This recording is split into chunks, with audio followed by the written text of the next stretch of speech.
5 years ago on my own wedding. Mike gave an amazing toast. He didn't read off his phone or a piece of paper, he just winged it. And he absolutely crushed it. He famously didn't even know that there would only be 2 speakers in total that night. So he thought, sure, I'll go first. And if I bomb, no one will remember, because there'll be like 10 people after me. Well, there wasn't. His host made up 50% of the speeches that were given that night. He didn't bomb, and I remembered that speech every day of my life since then. 4 years later, Mike gave a toast at one of his best friend's wedding, and some of it was in Spanish. Mike doesn't even speak Spanish.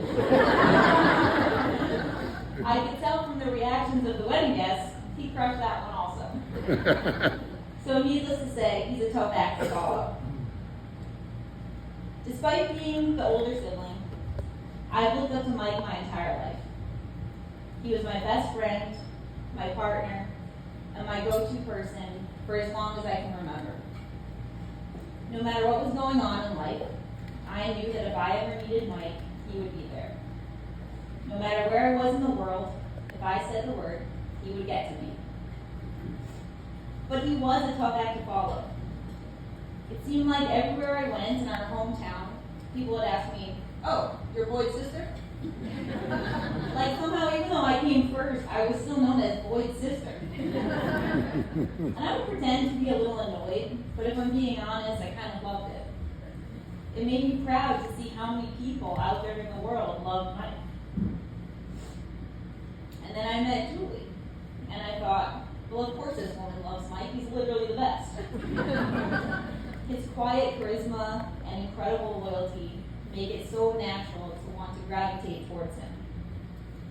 But after seeing Mike and Julie together, I realized that this love was more than that. The first time I met Julie was at a family Christmas party. She was beautiful and happy. She was kind and helpful and funny. But what was striking was the fact that there never really was a period of time where Julie existed as a guest at this party. There was just a sense that she was one of us. There didn't seem to be a period where everyone was on his or her best behavior because there was an outsider there. It just seemed like she was exactly where she was meant to be. What was even more striking to me was the fact that I was totally okay with this. As the protective older sister, I kept waiting for that familiar feeling to kick in, but it never did. So even without Mike telling me, I knew that Julie was the one for him. I didn't know in that moment if Julie and Mike would get married one day, but I did know that she was meant to be and would be family. On the outside, Mike's thoughtful demeanor looked tranquil. But being with Julie created a calmness in Mike that I had never seen before. It was incredibly subtle, almost imperceptible. And I could sense it more than I could see it.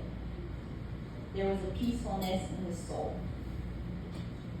It was clear to me that Mike had found his person for life. Julie and Mike complement each other perfectly. Their devotion to each other is both fiercely loyal and also effortless. Their love comes easily, and it also captivates. Theirs is the kind of relationship that is a delight just to be in the vicinity of. Mike and Julie, I am so incredibly proud of the beautiful life that they have created, and I'm honored to be just a small part of it. I'm going to finish with a short Irish blessing, so here's to you both. May your joys be as bright as the morning, and your sorrows fade in the sunlight of love. Yeah! Ladies and gentlemen, raise your glasses, drink them with your friends and family, and toast to Julie and Mike. Our next speaker is our maid of honor, Cindy.